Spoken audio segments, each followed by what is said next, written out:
Sambil kita buka di Yesaya 47, judulnya adalah Alami Kemajuan. Waktu saya siapkan ini, yang saya post tadi, yang kami post di sosial media, ini topik khotbahnya atau tema, Tuhan itu baik. Tuhan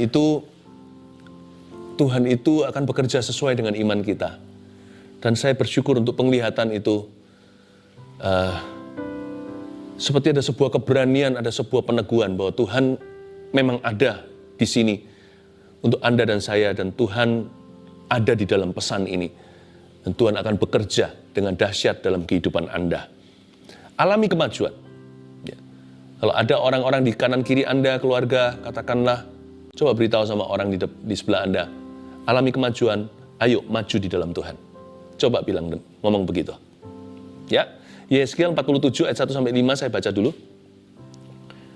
Sungai yang keluar dari bait suci, ini penglihatan Yeskiel, seorang nabi di perjanjian lama, akan bait Allah. Mereka itu, padahal bait Allah, bait suci sudah runtuh. Ini adalah nubuatan bahwa bait suci akan dibangun kembali. Yeskiel berada di pembuangan di Babilonia. Nah, waktu dia melihat bait suci ini, ada suatu perkara ilahi terjadi dalam penglihatannya. Dia melihat air keluar. Kita baca dulu ayat 1-5. Kemudian ia membawa aku kembali ke pintu bait suci. Dan sungguh ada air keluar dari bawah ambang pintu bait suci itu dan mengalir menuju ke timur. Sebab bait suci juga menghadap ke timur. Dan air itu mengalir dari bawah bagian samping kanan dari bait suci itu sebelah selatan mezbah. Lalu diiringinya aku keluar melalui pintu gerbang utara, dan dibawanya aku berkeliling dari luar menuju pintu gerbang luar yang menghadap ke timur. Sungguh air itu membual dari sebelah selatan. Sedang orang itu pergi ke arah timur dan memegang tali pengukur di tangannya. Ia mengukur 1000 hasta dan menyuruh aku masuk ke dalam air itu, maka dalamnya sampai di pergelangan kaki. Jadi Yeskiel mengalami penglihatannya sendiri. Dia tenggelam dalam air yang dia lihat secara supranatural. Ia mengukur 1000 hasta lagi dan menyuruh aku masuk sekali lagi dalam air itu, sekarang sudah sampai di lutut. Kemudian ia mengukur 1000 hasta lagi dan menyuruh aku ketiga kalinya masuk ke dalam air itu. Sekarang sudah sampai di pinggang. Sekali lagi ia mengukur 1000 hasta lagi. Sekarang air itu sudah menjadi sungai, di mana aku tidak dapat berjalan lagi, sebab air itu sudah meninggi sehingga orang dapat berenang, suatu sungai yang tidak dapat diseberangi lagi. Inilah sungai Roh Kudus di bait suci. Alami kemajuan, jangan kemunduran, karena Roh Kudus itu roh kemajuan, bukan roh kemunduran. Rancangan Tuhan dalam hidupmu selalu progres, bukan regres. Ya, selalu increase, bukan decrease. Yang harus decrease, yang harus berkurang hanyalah sifat dosa kita. Atau keangkuhan, atau kesombongan. Tuhan akan kikis daging kita. Tapi segala sesuatu yang baik dan indah, apalagi yang sempurna, Tuhan mau tambahkan di hidup ini. Tuhan itu baik. Ayat pertama. Kemudian ia membawa aku kembali ke pintu bait suci, dan sungguh ada air keluar dari bawah ambang pintu bait suci itu. Sekali lagi, ayat 1, kemudian ia membawa aku kembali ke pintu bait suci. Ia membawa aku. Kalau kita betul-betul mau mengalami yang namanya maju dalam Tuhan dan dalam rencana-rencananya, dalam rancangan-rancangan ilahi, dalam perkara-perkara Tuhan dalam hidup kita, biarkan Roh Kudus yang memimpinmu, jangan terbalik. Anda yang memimpin Roh Allah, siapa bisa jadi penasihatnya? Kita nggak boleh sok pintar dengan Tuhan. Ya, kita nggak boleh mengandalkan hikmat kita sebagai manusia. Karena itu selalu apapun juga, pertama-tama cari Kristus dulu. Orang pintar, orang yang merasa dirinya bodoh, setiap kita itu tidak tahu apa-apa. Kemudian ia membawa aku kembali ke pintu bait suci. Siapa pimpin siapa? Kalau manusia pimpin manusia, itu orang buta pimpin orang buta, dua-dua jatuh ke dalam selokan. Sepintar-pintar Anda, ingatlah Anda dan saya tidak tahu masa depan. Sepandai-pandai kita, ketahuilah bahwa hikmat manusia itu hanya besarnya seperti telapak tangan ini, size otak kita. Kita tidak tahu segala sesuatu. Kita boleh belajar, kita boleh timba ilmu pengetahuan. Tapi ingat kalau soal kehidupan, Allah yang paling mengerti. Ayat ini menunjukkan siapa Tuhan, siapa Nabi. Ayat ini menunjukkan siapa bapak, siapa anak, siapa majikan, siapa hamba. Ayat ini membuktikan Yehezkiel sama seperti kita berada di posisi seperti apa. Kalau kita ingin melihat air keluar dari bait suci untuk hidup kita. Kalau kita ingin mengalami yang namanya tuntunan, maka harus jelas posisinya. Kemudian ia membawa aku. Biarkan Roh Kudus yang memimpin hidup kita. Minta sama Roh Allah, peganglah tanganku Roh Kudus setiap hari. Aku tidak berani jalan sendiri. Padahal yang ngomong begini punya gelar PhD. Aku tidak berani jalan sendiri, padahal profesor, dokter, orang pintar. Orang pintar itu bukan maksudnya dukun, tapi orang yang pandai maksudnya. Dan juga mungkin orang yang koneksinya banyak. Pokoknya selama sana masih bisa mati, harus rendah hati. Selama saya masih bisa meninggal dunia, harus mawas diri. Mintalah kepada Roh Kudus untuk memimpin hidupmu. Roh Kudus itu bukan force atau kekuatan, kuasa, urapan, gereng, setrum. Dia bukan tenaga. Roh Kudus itu pribadi Allah, Tritunggal. Yang ketiga, Allah Roh Kudus namanya. You can talk to Him, speak with Him. Kemudian ia membawa aku kembali ke pintu bait suci. Seperti Yehezkiel, pimpinlah saya. Tuhan, peganglah tanganku. Minta pimpinan Roh Kudus. Roma 8 berkata, barang siapa adalah anak Allah, hidupnya dipimpin oleh Roh Allah. Siapa yang dipimpin oleh Roh Kudus adalah milik Kristus. Ya, percayalah kepada Tuhan dan jangan bersandar pada pengertianmu sendiri. Biarkan Dia berfirman tiap hari. Nah, hanya Dia membawa aku, tapi Yehezkiel berkata, ia membawa aku kembali ke pintu bait suci. Katakan itu, kembali ke pintu bait suci. Yohanes 10, akulah pintu, kata Yesus. Kalau kita ingin mengalami rancangan Tuhan, rencana Allah atas kehidupan kita, maka ingatlah, you and I must go back to Jesus. Hidupmu tidak boleh berpusat pada perkara-perkara dunia. Pekerjaan kita itu sudah perkara-perkara dunia, urusan sehari-hari, tapi pusatnya jangan duniawi, pusatnya tetap harus surgawi. Fakta di lapangan, secara praktis hidup ini berada di bumi, kaki kita menginjak di sini. Tapi hati kita nggak boleh ada di sini, harus ada di sana. Biarkan hidupmu berpusat pada Kristus, go back to Jesus. Ia membawa aku kembali ke pintu bait suci itu. Go back to the Bible, kembali ke Alkitab. Buat satu movement, gerakan dalam kehidupanmu. Going back to the Bible. Going back to the scriptures. Kembali kepada ayat. Kembali kepada firman. Jangan kita merasa kita sudah menggurui Alkitab. Kita merasa kita lebih pintar. Kita lebih pandai. Kita tahu segala sesuatu. Kita baca firman dari Kejadian sampai Wahyu aja. Saya baca lagi aja masih dapat banyak. Bukan banyak. Selalu dapat sesuatu yang baru. Saya nggak pernah wisuda dari buku ini. Buku textbook yang lainnya, waktu saya dapat gelar sarjana, saya udah nggak baca. Tapi ini, selama nafas saya masih ada dalam raga, saya butuh buku ini. Ini adalah pintu hidupku, pelita bagi kakiku, terang bagi jalanku. Go back to Jesus. Go back to the Bible. Apa-apa kembali ke sini. Apa kata Alkitab? Kalau Alkitab tidak mengatakannya, doa dulu, timbang dengan Alkitab yang Anda sudah tahu. Untuk membuat keputusan itu. Minta tuntunan Roh Kudus kalau tidak tertulis di dalam Alkitab, ya kan? Contohnya jodoh, dengan siapa kita menikah. Kan nggak ditulis namanya, Yuli di situ, atau Denny, kan nggak ada. Daniel masih ada, tapi itu kan kebetulan. Kalau gitu gimana? Ambil prinsip Alkitab yang sudah Anda kenal, yang sudah Anda pelajari, dan Anda tahu, bertanggung jawablah dengan keputusanmu. Tapi all in all, segala sesuatu selalu go back to the Bible. What does the Bible say? Kalau kita mau maju loh ya, kalau kita maju dalam iman, dalam rencana Tuhan dan perkara-perkara Tuhan, supaya rancangan Tuhan terjadi dan digenapi atas kehidupan kita dan panggilan kita itu sungguh-sungguh terjadi, nggak bisa nggak? You have to go back to the door. This is the door. Kembali lagi ke Alkitab. Go back to the Bible. Kadang-kadang untuk kita bisa kembali ke pintu bait suci, beberapa orang perlu mengalami pertobatan lagi. Repentance is the way to come back, to go back. cara untuk kembali itu bertobat. Ada orang sudah meninggalkan Tuhan Yesus. Kalau Anda mau maju dalam imanmu, kalau Anda mau mengalami rancangan Allah, Anda perlu mengaku dosa di hadapan Tuhan dan berkata, I'm sorry for what I did.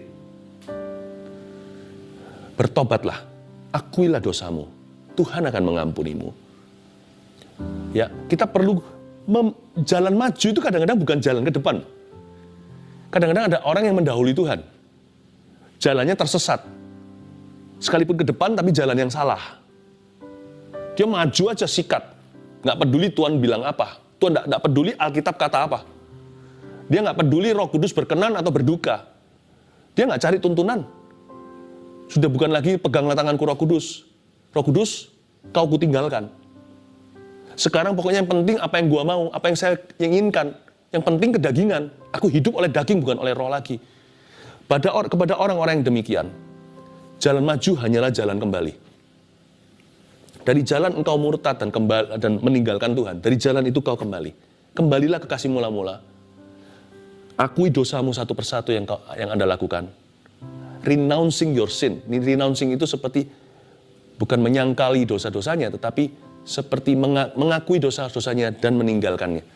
Seperti menghempaskan dosa-dosa itu dari kehidupan Anda. Aku sangkali semua dosa itu, Tuhan ampuni saya. Jalan maju hanya satu bagi orang yang sudah meninggalkan Tuhan, yaitu jalan kembali ke bait suci. Ingat awal mula Anda melayani sebelum Anda mundur luar biasa. Ingat dulu Anda suka berdoa sebelum sekarang suka menghujat Tuhan. Ingat zaman-zaman ketika Anda berapi-api, ketika memuji, sekarang ke gereja aja nggak mau. Ya kan? Meskipun sekarang zaman-zaman seperti ini, orang belum mulai bergereja. Jangankan ke gereja, saat teduh aja Anda tidak butuh. Jalan maju itu jalan kembali. Go back in repentance. Go back with tears. Kembalilah dengan air mata kalau perlu. Datang ke kaki Tuhan. Dengan hati yang hancur, jiwa yang patah remuk, tidak akan dipandang hina oleh Tuhan. Kemudian Ia membawa aku kembali ke pintu bait suci. Dan sungguh ada air keluar dari bawah ambang pintu bait suci itu dan mengalir menuju ke timur. Garis bawahi kata ada air keluar dari bawah ambang pintu. Ada air keluar dari bawah ambang pintu. Kadang-kadang jalan untuk maju adalah kembali dari bawah. Jadi nggak apa-apa.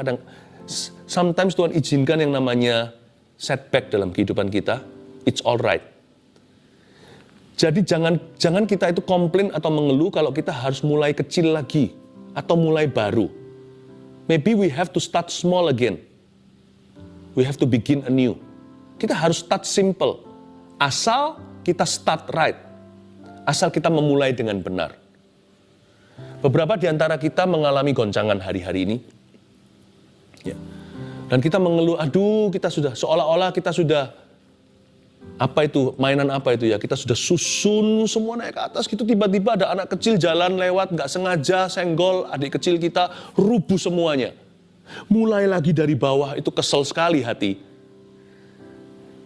Bukan mainan, yang lebih menjengkelkan adalah kehidupan. Sudah bekerja keras selama 10-15 tahun, mulai lagi dari bawah. Segala sesuatu ditata, hilang semua. Jangan remehkan berkat di dalam takaran milimeter atau waktu masih sederhana. Jangan maunya hanya kilometer saja. Yang mili-mili itu, belajar bersyukur dulu. Ada air keluar dari bawah, tidak mengesankan dan tidak mengagumkan. Yehezkiel melihat apa sih itu? Bocoran cerita, kita sudah baca sampai ayat 5. Ujungnya sungai yang tidak bisa diseberangi. Tenggelam berenang kiri kanan, ada banyak pohon dan buah-buahnya menyembuhkan. Buah-buahnya tidak pernah gagal, daun-daunnya menyembuhkan, ada ikan-ikan besar. Perkara besar dimulai dari perkara kecil. Ya, great ending dimulai dengan humble beginning. Jangan pernah remehkan air yang keluar dari bawah. Apa itu? Cuman sedikit basah-basah. Asal hidupmu dibasahi oleh berkat Allah, katakan haleluya. Nanti ujungnya akan ditambahkan oleh Tuhan. Sampai-sampai Anda tidak sanggup untuk menampungnya. Sampai-sampai Anda harus jadi berkat dan berbagi dengan orang lain. Saya nggak hanya bicara soal materi. Apapun itu juga di dalam hidupmu. Ya, secara emosi mungkin Anda sekarang lagi kosong hampa. Tapi kalau Anda bisa rasakan hadirat Allah, itu air dari bawah. Katakan haleluya, bahkan hosana. Kalau Tuhan memperhatikan Anda, sebentar lagi emosimu akan meluap. Perasaan Anda akan jadi berkat buat orang lain. Orang bisa merasakan buah sukacita, makan dari buah damai sejahtera dalam kehidupanmu. Jangan pernah remehkan berkat di takaran sederhana. At the sight of the most, pada pemandangan berkat yang terkecil sekalipun, sudah boleh katakan haleluya. Waktu Yehezkiel melihat ada air keluar dari bawah, dia berkata ini akan berujung sungai dan akan berakhir lautan. Ya kan, lihat kalau di ayat berikutnya ayat 2. Dan air itu, ayat 1b. Dari ambang bait suci mengalir menuju ke timur. Sebab bait suci juga menghadap ke timur. Dan air itu mengalir dari bawah bagian samping kanan dari bait suci itu sebelah selatan mezbah. Air itu ngalir dari bawah bagian mana? Sebelah kanan. Saya tidak mencocok-cocokkan. Tapi ayat ini juga bicara tentang gerakan Injil yang dinubuatkan di Perjanjian Lama. Bagaimana Injil akan dari Yerusalem dan sebagainya. Tapi saya ingin menubuatkan bagaimana hidup Anda akan diberkati Tuhan. Bagaimana Anda akan dibawa maju. Air itu ngalir dari bawah bagian samping kanan dari bait suci. Tuhan menyimpan berkat buat kehidupanmu itu. Setiap berkat itu adalah berkat tangan kanan. Tuhan tidak memberimu berkat kidal. Saya tidak berkata yang tangannya kidal itu salah. Saya berkata right hand blessings are the best blessings. Ini bukan bicara tentang tangan kanan atau kidal. Tapi ini bicara secara figuratif. Bahwa Allah menyediakan favor bagi Anda itu yang terbaik dari sorga. Jadi janganlah hatimu gelisah. Air itu mengalir dari bawah, tapi dari bagian sebelah kanan. Tuhan RSVP reservasi, His right hand blessings. Baca coba di Alkitab, di Mazmur juga, Yesaya di mana-mana. Dia memegangmu dengan tangan kanan yang membawa kemenangan. Berkat tangan kanan Tuhan. Tuhan memberimu yang terbaik. Jadi saya ingin Anda untuk tenang dulu di saat teduh ini, bahwa Allah menyediakan perkara-perkara indah dalam kehidupanmu. Jangan nilai dengan yang terjadi sekarang atau hari ini. Tuhan punya rencana indah. Yang penting kita maju dulu dalam Tuhan. Jangan tunggu wait and see. Jangan tunggu air itu jadi sungai dulu baru kita berenang. Seperti Yehezkiel, air itu baru keluar dari bawah, masih basah-basah. Jempolnya pun ibu kakinya nggak bisa, ibu jarinya tidak bisa tenggelam di dalam air itu. Mana bisa jadi sungai. Tapi dia sudah jalan sehasta. Yang penting melangkah dengan iman. Maju dulu dalam Tuhan. Jangan tunggu diberkati, jangan tunggu keluar hutang. Jangan tunggu sembuh baru maju. Aku maju apapun kondisiku. Roh Kudus bawa aku maju. Ayat 2, lalu diiringnya aku keluar melalui pintu gerbang utara. Dan dibawanya aku berkeliling. Dari luar menuju pintu gerbang luar. Garis bawahi, dibawanya aku berkeliling. Kadang-kadang jalan maju itu berkeliling atau berputar-putar. Tuhan mau bangsa Israel menembus Yeriko. Kok diajak berputar-putar? Bukan 7 kali, 7 hari. Setiap kali mereka harus berputar-putar. Selama 13 kali totalnya tentunya. 6 hari berturut-turut. Nah, dia disuruh berputar-putar terus setiap kali berputar sekali, satu hari putar lagi, sampai 1 mingguan. Kenapa diajak untuk berputar-putar? Kadang-kadang memang Tuhan menguji iman kita. Apakah kita tetap percaya? Jalan itu tidak selalu jalan yang lurus, jalan yang sempit itu. Tidak selalu jalannya itu terus. Kadang-kadang diajak dulu untuk berkeliling. Tuhan itu tidak bisa ditebak cara-caranya. Karena itu kalau ikut Tuhan harus pakai iman. Kalau kita mau maju, sekalipun rasanya sekarang hidup kita ini kok putar-putar di tempat ya, tetaplah percaya. Jangan tunggu titik cerah. Maju dulu dalam percaya. Maju dulu dalam bersyukur. Maju dulu dalam doa. Maju dulu dalam pelayanan. Maju dulu dalam mengasihi. Maju dulu dalam mengampuni. Maju dulu dalam memberi. Jangan tunggu dan menanti. Kalau hidupmu berputar-putar seperti gasing berkeliling-berkeliling, Alkitab sudah menubuatkan. Dibawanya aku berkeliling oleh orang yang membawa aku ke pintu bait suci itu.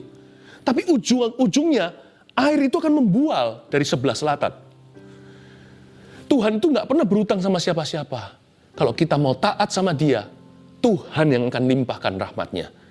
Ayat yang ketiga, sedang orang itu pergi ke arah timur dan memegang tali pengukur di tangannya. Ia mengukur 1000 hasta dan menyuruh aku masuk ke dalam air itu. Maka dalamnya sampai di pergelangan kaki. Berkat Tuhan baru dangkal sekali, jangan cepat kecewa. Jalan maju itu kadang-kadang ada proses yang mengikuti. Lalu di ayat 4 dikatakan, ia mengukur 1000 hasta lagi. Si Yeskiel jalan 1000 hasta, baru pergelangan kaki.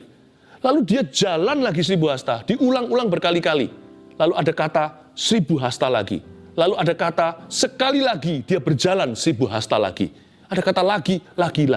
Ingat ini, kalau kita mau mengalami progres dalam rencana Allah, kemajuan, kalau kita mau mengalami increase atau peningkatan atau penambahan dalam segala perkara, maka iman harus tekun. Ada beberapa berkat Tuhan, tidak instan dalam kehidupan ini, tapi progresif. Karena itu jangan pernah kita itu takut rajin. Takut bangkit lagi, mencoba lagi. Jangan takut untuk mengetuk pintu. Jangan maunya hanya minta saja. Atau mencari, barang siapa meminta, mendapat, yang mencari, menemukan. Jangan mau minta doang. Kita harus rela mengetuk. Kan ada 3 macam, minta, mencari. Ketuk itu berkali-kali, masa ada orang mengetuk, tok langsung dibuka. Kan orang di dalamnya juga perlu waktu untuk membuka pintu. Jangan takut untuk mencoba lagi, jangan takut untuk mengetuk. Jangan takut untuk tekun, jangan takut untuk tabah. Kalau kita mau meningkat dalam segala perkara, termasuk ilmu, kemampuan, keterampilan, harus repetisi, harus diulang berkali-kali. Konsistensi selalu adalah tambah-tambahan. Kita mesti konsisten. Orang sih maunya sekali kerja langsung kaya. Sekali pelayanan langsung jutaan jiwa. Mesti konsisten. Repetitif. Terus menerus. 1000 hasta lagi. Lagi. Udah renang sekali. Lagi. Orang dunia berkata practice makes perfect. Dalam dunia iman juga ada latihan loh. Karena itu jangan mudah kecewa. Hatimu harus dari besi. Kalau beriman sama Tuhan itu harus bulat. Iman tidak harus besar. Tapi shape atau bentuknya harus bulat. Bulat segini, lebih besar imanmu, lebih besar tanggung jawabmu. Tapi jangan beralasan imanmu kecil, lalu separuh hati. Iman itu harus bulat hati. Iman itu harus tekad besi. Lagi, sekali lagi, 1000 hasta lagi. Yeskiel nggak berkata begini, kenapa sih Tuhan suruh jalan lagi? Udahlah sampai pergelangan kaki, jalan lama-lama, capek-capek, letih, sampai letih semua badan saya. Ini besok mungkin saya nggak bisa bangun tidur ini. Mungkin berat, mungkin otot saya kram semuanya. Jalan 1000 hasta, hanya pergelangan kaki. Jalan lagi, nggak ketemu harta karun, baru sampai ke lutut. 1000 hasta. Lagi. Konsistensi. Repetisi. Ulang lagi dan lagi. Jangan takut mencoba. Pasti akan increase. Apapun itu juga. Kalau kita tekun pukul di satu titik itu.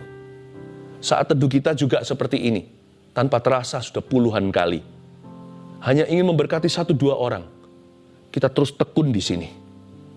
Ada badai, nggak ada badai, saat teduh terus bersama dengan Anda sekalian. Tuhan tambah-tambahkan orang-orang yang diubahkan. Seperti yang saya katakan tadi di awal-awal waktu baca kesaksian. Kuncinya di ketekunan. Kuncinya di konsistensi. Terus menerus. Karena itu kalau mau doa, jangan hanya sekali. Kalau mengasihi, jangan kadang-kadang. Kalau kita mau taat, terus-terusan. Kalau mau berjuang, jangan menyerah sampai titik darah penghabisan. Sebab Tuhan kita tidak pernah menyerah sama kita. Ayo maju, Tuhan ajak Anda untuk berlari, tidak letih, berjalan tidak lesu. Bersama Yesus, kita bisa melompati tembok. Bersama Tuhan, kita sanggup lakukan segala perkara. Amin. Sebentar lagi saya akan tumpang tangan ke atas tablet ini. Anda cepat kirimkan ya permohonan doa Kita nyanyi satu lagu dulu. Apapun pergumulanmu, tuliskan di situ. Saya akan tumpang tangan nanti dan memberkati Anda sekalian dan berdoa agar Tuhan mengurapi. Mari kita